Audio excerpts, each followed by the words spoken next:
le sentier des preuves mène à la Turquie alors que le réseau mondial de la mafia khazariane continue à tomber en morceaux. Publié par Benjamin. 8 mars 2016. La semaine dernière, le président russe, Vladimir Poutine, a menacé le président turc, Recep Erdogan, qu'il allait restaurer Constantinople, Istanbul, à la chrétienté, et protéger la sécurité maritime russe, en libérant les détroits des Dardanelles et du Bosphore, d'après ce que les sources du Pentagone disent. Cela a été le plan depuis le début de redessiner les frontières, avec la Turquie expulsée de Chypre et balkanisée, ont-ils ajouté. Cela peut être ce qui a incité le Premier ministre turc, Ahmet Davutoglu, de se rendre en Iran, et chercher à instaurer la paix entre les factions sunnites et chiites de l'islam. Si les deux parties conviennent d'un accord de paix, cela pourrait signifier que la vieille scission de 1384 années, entre les deux factions de l'islam, pourrait en arriver à une fin. Voilà ce que les Turcs espèrent, pour contrer l'alliance militaire occidentale russe, qui a été officialisée lorsque le pape et le patriarche orthodoxe russe se sont rencontrés le 12 février, une première depuis 962 ans. Cependant, la situation peut ne pas être aussi facile à résoudre, en raison de l'implication profonde de la Turquie, dans le coup d'État nazi qui a eu lieu, aux États-Unis, le 11 septembre 2001. Il semble maintenant que le choix de cette date, pour l'attaque sur les États-Unis, était lié au fait que le 11 septembre 1683, était la date de la dernière tentative turque, de convertir l'Europe chrétienne, par la force armée, tentative qui a échoué. Ce fut alors que le siège de Vienne a été levé, par une coalition chrétienne, quelques heures avant que n'éclate, une gigantesque mine de poudre turque, pour ouvrir les murs protecteurs de Vienne. Le lien nazi-turc a des racines profondes dans l'histoire. Il peut être retrace jusqu'au numéro 3 de Hitler, Rudolf Hess, qui a grandi en Égypte. Son ressentiment contre l'Occident remonte au fait que la fortune de sa famille a été confisquée par les Alliés victorieux, après la Première Guerre mondiale. Hess a également été membre d'une société secrète turque, ayant d'anciens liens historiques avec la société allemande Thule, et la loge fasciste italienne P2 des francs-maçons. Ces groupes ont longtemps cherché la vengeance contre l'Occident, pour la destruction des empires allemands, Habsbourg et ottoman turcs, après cette guerre. Dans la perspective de la Seconde Guerre mondiale, selon les renseignements britanniques et d'autres sources, les Allemands et les Turcs avaient formé des centaines de milliers de militants des Frères musulmans, pour lutter contre la domination britannique et française au Moyen-Orient. Ils ont envoyé un grand nombre de ces combattants entraînés et fondamentalistes pseudo-musulmans en Arabie Saoudite, après la Seconde Guerre mondiale. Ce groupe s'est transformé en Al-Qaïda et maintenant ISIS. Leur dernière manœuvre a été d'inonder l'Europe avec les réfugiés musulmans, en ce que le pape a dénoncé, comme étant une invasion arabe. Les Turcs et leurs alliés saoudiens, ainsi que leurs alliés nazis, ont riposté à cette critique en tuant 4 religieuses et 12 autres personnes au Yémen. Les auteurs de cette attaque ne sont pas des musulmans, mais plutôt des gens qui adorent une entité qu'ils appellent le Soleil Noir, mais que les vrais croyants connaissent depuis longtemps sous le nom de Satan.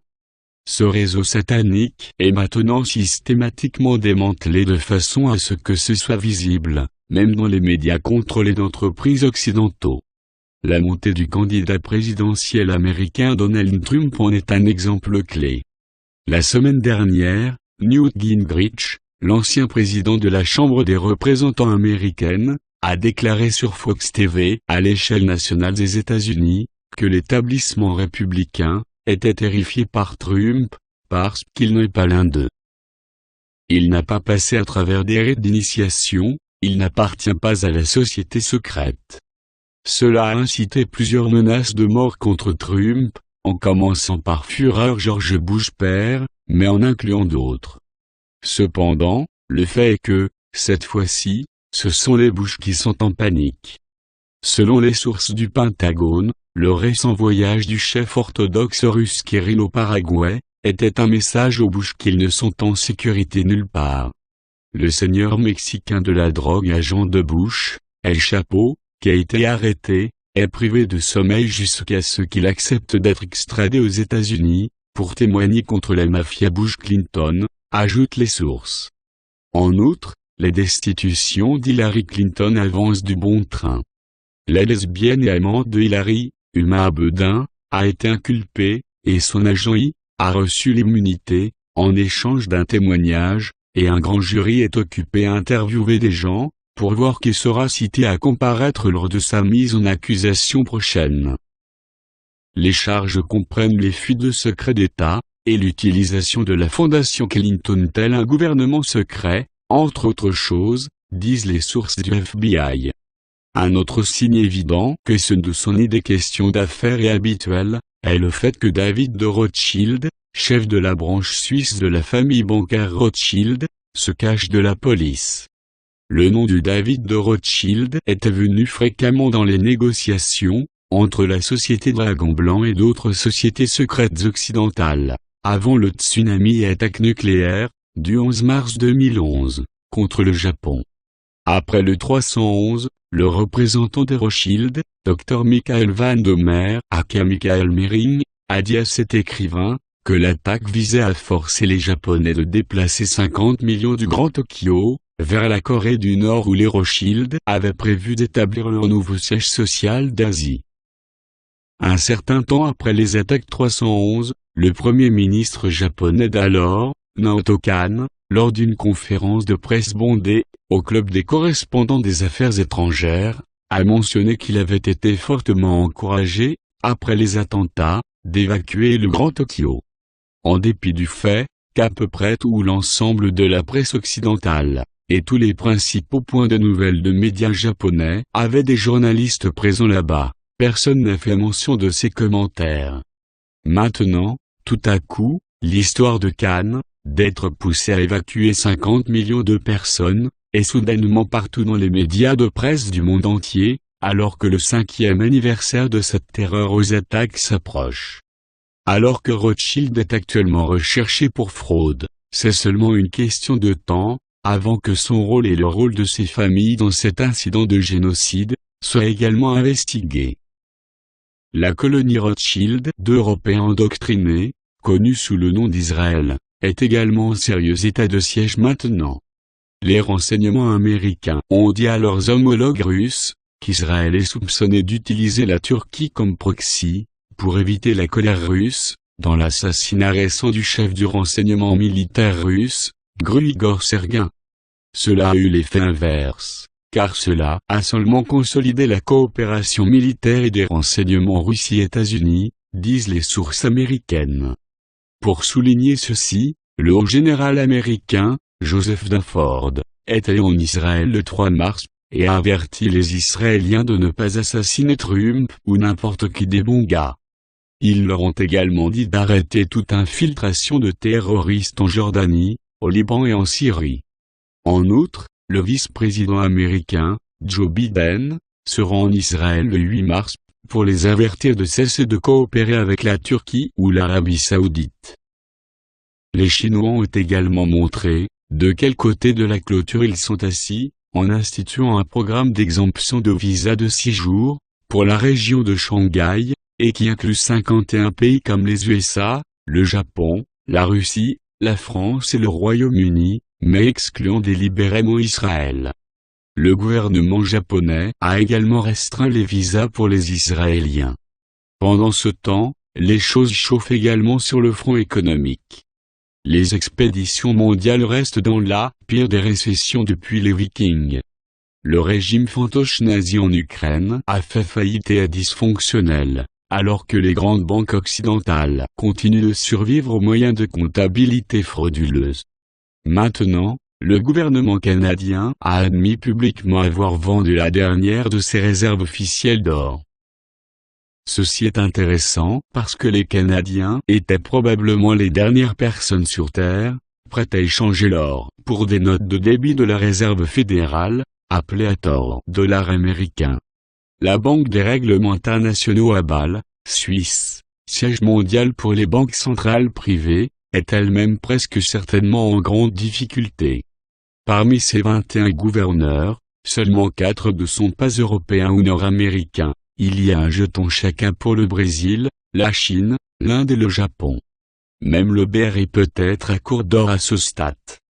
Cela peut être la raison pour laquelle l'intrigue se réchauffe sur le front de l'or. Les alliés de la société Dragon Blanc à Darwin, en Australie, a dit que l'armée américaine a là-bas 4000 soldats, en formation pour une sorte d'opération spéciale. Darwin est l'endroit, en Australie, le plus proche de la mine d'or Freeport-McMoran, contrôlée par la cabale, et de la base sous-marine nazie en Papouasie.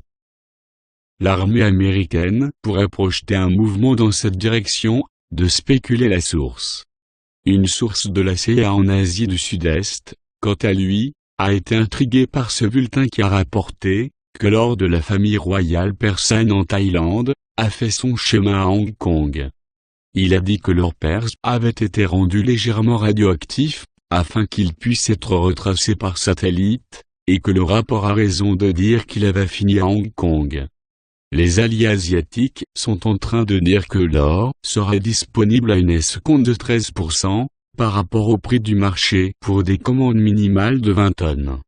Ils ont dit que, de ce 13% d'escompte, 10% servirait à financer la nouvelle future agence de planification, et 3% pour les commissions. La preuve de l'existence de l'or est censée être fournie à la société Dragon Blanc à Hong Kong, possiblement plus tard ce mois-ci, selon des sources du gouvernement chinois. Lorsque la preuve sera apportée, elle sera rendue publique, a dit la société Dragon Blanc. Ainsi que le démontrent toutes les infos ci-dessus, et de multiples sources sont des corps, quelque chose de très grand et de l'envergure du monde entier, est en approche.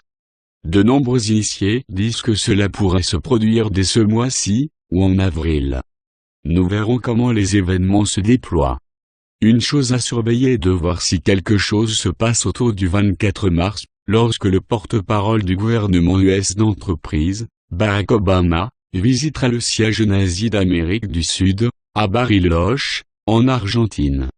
Traduction Estelle P. benjaminfulfort.net. Note du traducteur. Pour ceux qui comprennent l'anglais, je suggérerais que vous vous abonniez à la lettre hebdomadaire de Benjamin Fulfort. Les gens comme lui travaillent fort pour nous, et ce, au péril de leur vie. Les soutenir est un tout petit moyen de leur témoigner notre reconnaissance.